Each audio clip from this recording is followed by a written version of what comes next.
Text today is from Luke chapter 18, verses 9 to 14.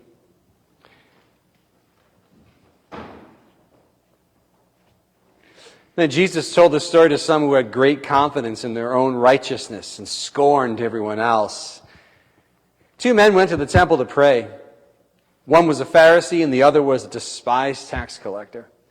The Pharisee stood by himself and prayed this prayer: I thank you, God, that I am not like other people, cheaters, sinners, adulterers. I'm certainly not like that tax collector. I fast twice a week and I give you 1/10 of my income. But the tax collector stood at a distance and dared not even lift his eyes to heaven as he prayed. Instead, he beat his chest in sorrow, saying, Oh God, be merciful to me, for I am a sinner. I tell you, this sinner, not the Pharisee, returned home justified before God. For those who exalt themselves will be humbled, and those who humble themselves will be exalted. Regrets. The title of my sermon today is Regrets. First story here, it sounds like a scene from a great romance. This is actually a true story. Back in 1981, a young American man named Bruce was on a train journey through northern France when a beautiful brunette woman named Sandra boarded at Paris and sat next to him. Conversation came easily to them, and they were soon laughing and even holding hands on the train. And when they reached her destination, a station in Belgium, they even exchanged a kiss. And on impulse, Bruce considered jumping off the train with her to see where his life might lead. Instead, though, he quickly scribbled his name and his parents' address on a scrap of paper, and almost as soon as the doors closed behind, Bruce regretted not having gone with his gut feeling. And after he returned to the U.S., he actually received a letter from Sandra. And she wrote this. She said, maybe it's crazy, but when I think of you, I'm always smiling. So you might ask, what should Bruce have done in that moment? What do you think? Right back, right? Go visit. See where this is going to go. This is your chance, right? Well, she never included a return address on the letter, and he never heard from her again. And that was that. No more letters, and maybe she probably found somebody else. And in the decades since that encounter, Bruce has never stopped wondering what might have happened if he'd stepped down onto that platform that day. Regrets. This particular story, a true story, it's just one of 16,000 accounts in the author Daniel Pink's collection in his World Regret Survey. 16,000 stories of regret that author Daniel Pink put together in preparation of writing a book which he titled The Power of Regret: How Looking Backward Moves Us Forward. 16,000, and that's probably just a smidgen of the regrets that are out there in the world. Many people say, the current mantra is, never look back. Never look back. Many people say that they want to live their life with no regrets. But we're human, right? Last I checked, ouch, I'm human. And we inevitably have regrets in our lives. And to be honest, we often look back at things that we have done or things that we haven't done. Some people say that they never look back, but come on. Come on, it's not true. We all either look back on our regrets or we work hard at trying to bury them out of sight. They're still there, even when we bury them over. But we work hard at trying to cover them over so we or anybody else can't see them or see us being affected by them because, well, our regrets can tend to be shameful sometimes. But either way, whatever we do, whether we look back or we try to bury them, the regrets are there. They haven't gone away. They're in our lives. And regret is a very, very powerful emotion, one that is common to us all as humans. And looking back, we have regrets about things, things that we have done, things that we failed to do in our lives. We regret doing things that were wrong, and we regret our failures to do what was right or what was best for us or for people in our lives. Regret can be super hard to handle, partly because we just dislike the feeling of it.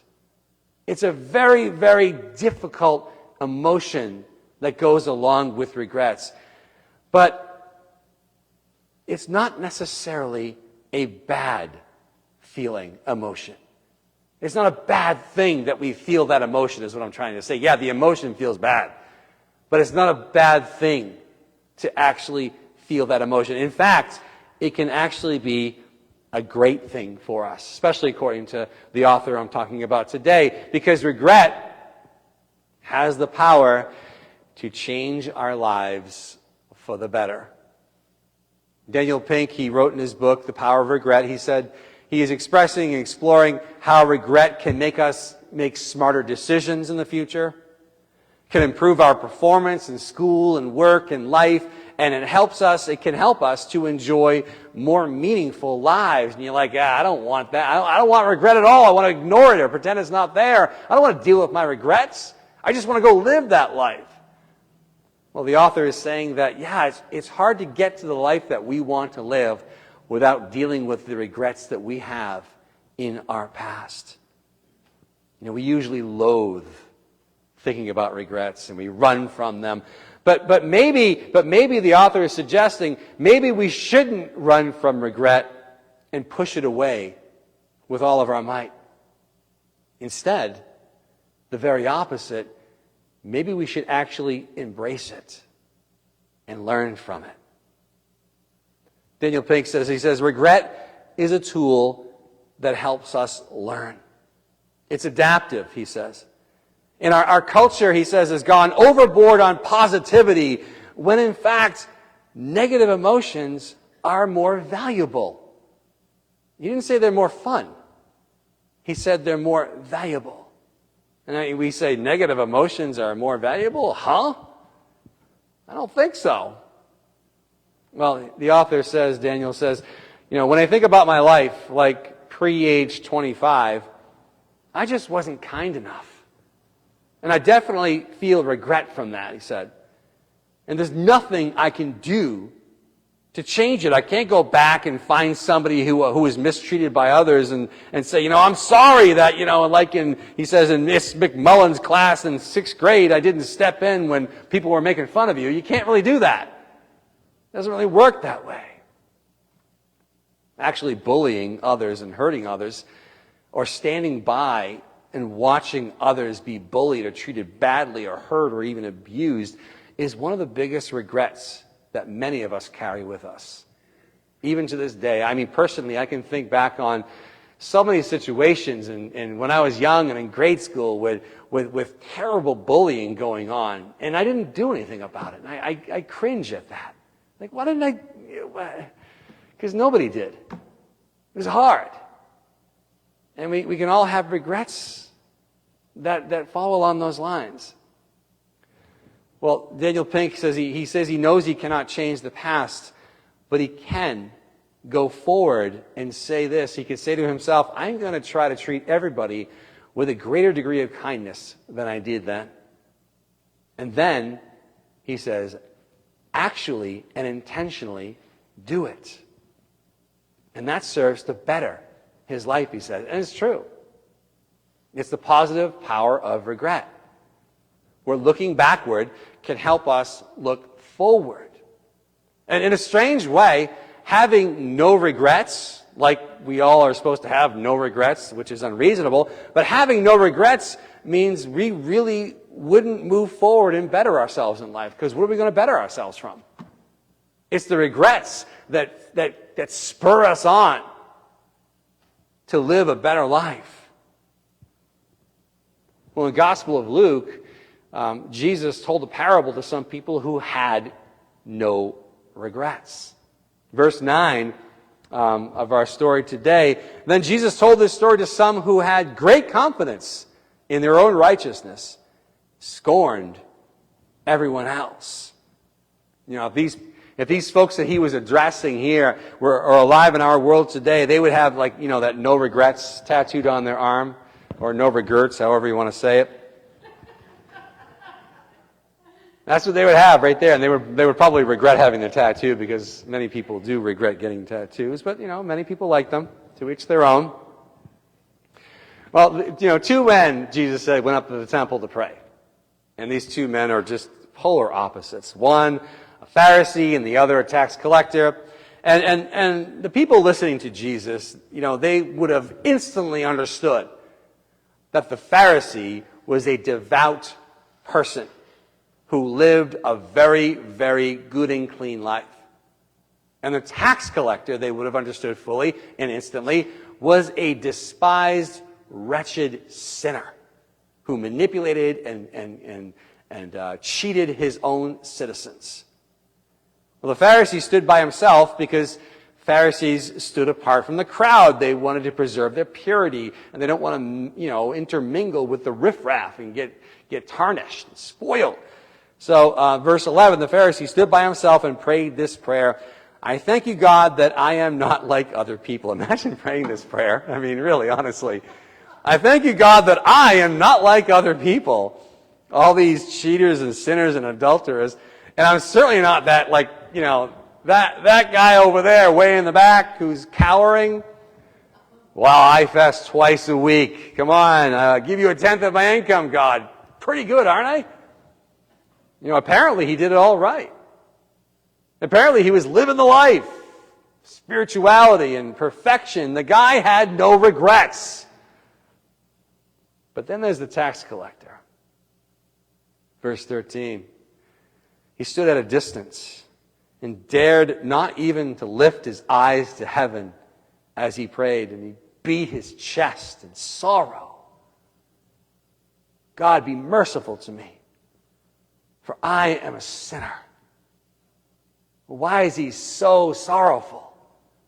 Because he's looking back in his life, and he could probably recount hundreds or more people that he has cheated and extorted money from, and that he has betrayed his own people. And he looks back on his life, and he is full of regrets. In the time of Jesus, the tax collectors were Jewish people, and they were often not even natives to the area where they worked, because it would have been too difficult for them to work in their native area because they knew everybody there. And if they're Jewish people, pulling taxes from the Jews and working in cahoots with the Romans, they were despised. So they had to go work their job elsewhere in different regions so that they could actually survive. Because they often were corrupt and extorted way too much money from their own people. The Roman government gave them power to do what they did. And because of this, they were hated like no other by all Jews. And, of course, Matthew, in our Gospels, was a tax collector. They didn't bother Jesus. Nothing like that bothers Jesus. But in our text today, we have two people. One person was full of regrets, but was ready to grow and better himself. The other thought he had no regrets and had no compulsion to change. The tax collector asked for God's mercy because he knew that there was so much that he could not repair in his life. I've done so much, God. Have mercy on me. The Pharisee, though, thought that he really didn't need anything more. He had already arrived. Verse 14. Now, I'll tell you, this sinner, not the Pharisee, returned home justified before God. For those who exalt themselves will be humbled, and those who humble themselves will be exalted. You see, the tax collector was restored to a right relationship with God. The Pharisee, on the other hand, was not justified, which means that he remained out of whack with God. Yet he thought he was so close. but he was yet so far away. The regrets of the tax collector drove him to embrace the life that he wanted to live. And I want to imagine, I know this is just a story from Jesus, I want to imagine that this tax collector just left it all behind and just did everything he can to live a life that was much more worthy of being a child of God. I can imagine the Pharisee probably didn't do that. The Pharisee thought that he was already there and arrived. He was already at a place of righteousness, but he never realized that he was so far from where he thought he was. And this sermon illustration, this text illustration, is a perfect picture of the power of regret. The author Daniel Pink, he says, regret reveals what makes life worth living to us. And he said, there are some things in life that we really, really deeply care about. Well, this tax collector in our story today deeply cared about being right with God. So he confessed his sins and asked for God's mercy. You all know Aesop's fables, but one of the most famous of Aesop's fables was the story of the ant and the grasshopper. And, roughly speaking, the story is simple. It was a long, wonderfully warm summer, and the grasshopper was just enjoying every day of the summer. He was playing the fiddle and dancing and enjoying living in the moment and doing whatever the grasshopper wanted to do at any given moment in the day. And he tried so hard to get the ants, who were diligent at their work preparing for the wintertime, tried so hard to derail the ants and get them to hang around with him and just kind of live it up while the warm weather is here. But the ants, they knew better, and they just always chose to go back to their work, preparing and storing food for the winter. Well, one cold day in late autumn, the ants were bustling about, getting their food dried and ready to go. And the starving grasshopper came to visit with his fiddle under his arm. And he came up and he humbly begged for a bite to eat. What? Said the ants. You didn't store up any food in the summer for the cold winter ahead? No, said the grasshopper. I was too busy playing my fiddle and eating the food that was all around. I passed away the time merrily and pleasantly, he said, and maybe drinking or singing and dancing and never once thought about winter. Well, if that be the case, said the ant, all I have to say is they who drink and sing and dance in the summer must starve in the winter. And obviously, the grasshopper had some serious regrets in the decisions that he made. But not that life should be all about work and no play. Of course not. Because that makes Jack a very dull boy. But life should be, a balance of work and play. And not that most of us here party away our prime years at the expense of our future, but listen to this one little story and see if you can relate to it. This is also from that World Regret Survey. A person said, I regret not looking after my health through the years. I did lots to hurt my health and not much to help it. Also, I did not save for retirement, and now I'm 62, unhealthy, and broke. Regrets. And now what does this person do? They played the grasshopper through all the summer of their lives, and now it's fall. You hear regrets all the time. Maybe you think them all the time. I regret working so much and missing my kids' childhood. I think I've heard that one about 1 million times. I regret not going back to school and just accepting the life that I had and not bettering myself. I regret staying home and watching television and not traveling and exploring the world around me. What do we do with so many regrets? What do we do with these things? Many of us have little piles in the backyard of our souls where they're all buried. Little piles like in the backyard. And occasionally the soil, gets thin over these piles and they start to show their ugly heads again. And so we busily get to work covering them back over again because we don't want to deal with them. I look back over my life and in the backyard of my soul, and I have regrets too. Directions that I've taken, many years ago that still greatly affect my life today. And I say, all these years, now what do I do? Well, like anybody else, we have a choice. We could do nothing and suffer with the regrets, or we can start right where we are and at least do whatever we can with whatever we have. I may have mentioned this before. Back in my youth, I attempted to hike the Appalachian Trail. It was a very short attempt because I failed miserably at doing it. And I came back home and I was completely humiliated. And I felt shame. I felt so discouraged with myself because I did not do what I thought I wanted to do. And that feeling lasted with me for years. But eventually, I found my own trail that I wanted to go, and it was seminary. And at the most awkward time of my life with 2 young kids, I sold everything and went to seminary. And if you've ever been or you know anyone who's been to graduate school, it is a nightmare of pressure. And it was extremely difficult to adjust to that pressure, especially with my kids in tow. But I thought to myself, I am not going to fail at this. I may have failed at things in the past, but this is my path, and I am not going to fail at this. I used the regret from failed attempt at the Appalachian Trail, and I put that into energy and determination to stay in seminary, and thank God he gave me the strength to do so. And now I'm back to hiking mountains. We're well on our way to getting the New England 67 4,000 footers. We might finish that up this wintertime.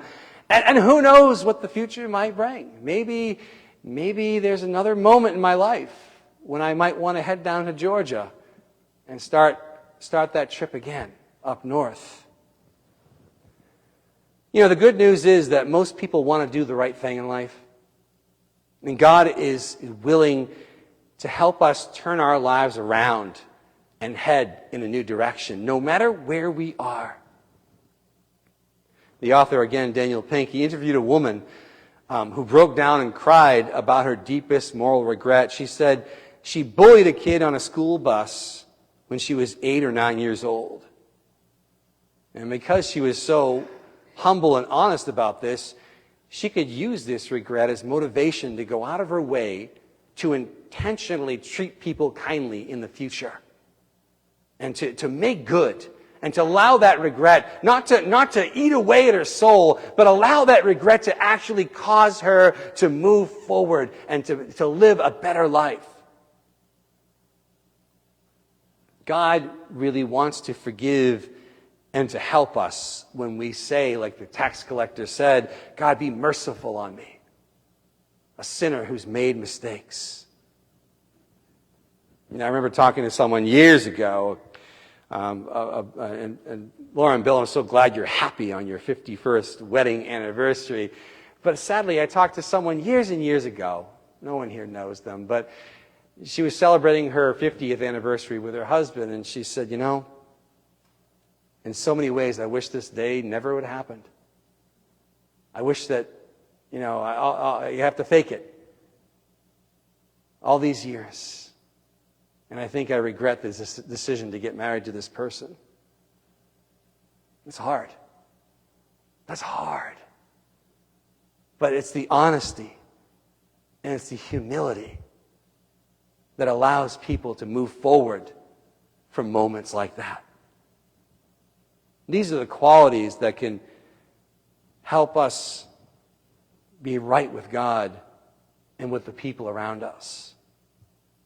Our challenge is to get out into the backyard and, actually uncover those little mounds of regret.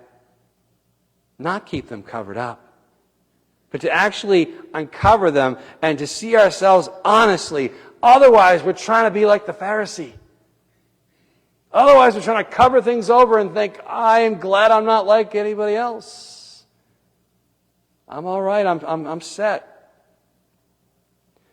The author Daniel Pink again says, what we tend to say to people right now is don't even worry about regret. Look forward. Never look back. Think positive. Be positive. But the author, he says, I want to say, hold on a second. The regret that you had that's poking you, it should poke you. And you've got to listen to it. You've got to use it as a signal. Psychologists have shown that regret can be eminently useful as an emotion.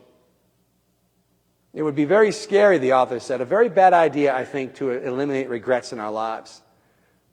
It's a mechanism for learning how to improve your decision making, a signal that you might need to rethink your strategy. Well, the first step is to see ourselves honestly, as the tax collector did, and express regrets about our failures. And then after seeing ourselves honestly and clearly, we need to show humility and love. And maybe the first thing you need to do to change is to, forgive yourselves for what you did. We hold ourselves prisoner for past mistakes and failures. We put ourselves in dungeons and we whip ourselves over and over again, all the while denying that the regret is even there. But it is. It's painful. We can't change what we did or did not do in the past, but we can't change how anybody else feels about it, but we can change how we feel and how we see ourselves in it. We can forgive ourselves over and over if it's necessary. Sometimes it's worthy of forgiving yourself for the same regret every single day. That's what it takes. And then it's time to start to be free. And you might say, it's too late. I'm too old. I say no. No way. And if you can hear my voice right now, then the time is now. It's the time to start in, to take small steps, to move forward, to do what you can each day. Well, what about Bruce in the beginning of our story, the beginning of our sermon here? The story about the one who regretted stepping out of the train and seeing where his life might go with Sandra. He could spend the rest of his life trying to rationalize that action or lack of action. He could spend the rest of his life saying, it probably just was never meant to be. Or he could be telling himself over and over, it probably just would have been a great disaster if I stepped off that train. Or he could say something like this, my life is probably better now than it would have been with her, piling up more and more dirt on top of the regret. Or he could simply do this. He could simply say, the next time life presents a risk, I'm going to take it, no matter what it is. And if I fail, so what? So what? If you fail, join the club. Because regrets so often lock us into inaction. So much so that we can't even see a way to go forward. It's like I don't even know where to go because we're so tied to the past. But that's okay. It's okay to be in that spot. And my recommendation to Bruce in our story here and to all of us and to myself is to never stop stepping off of future trains. Never stop stepping off. When that door is open, take a step through whenever it opens up. Take small steps at first, but take steps. Because all of us have regrets, every single one of us. We're full of broken thoughts about things that we cannot repair. But God has a life for us to live. It's not one that's chained up to regret, looking backwards, being tortured the whole time. It's about a life that's about honesty and humility with ourselves. And that can move us forward to God's future for us as faithful followers of Jesus Christ. Could you stand?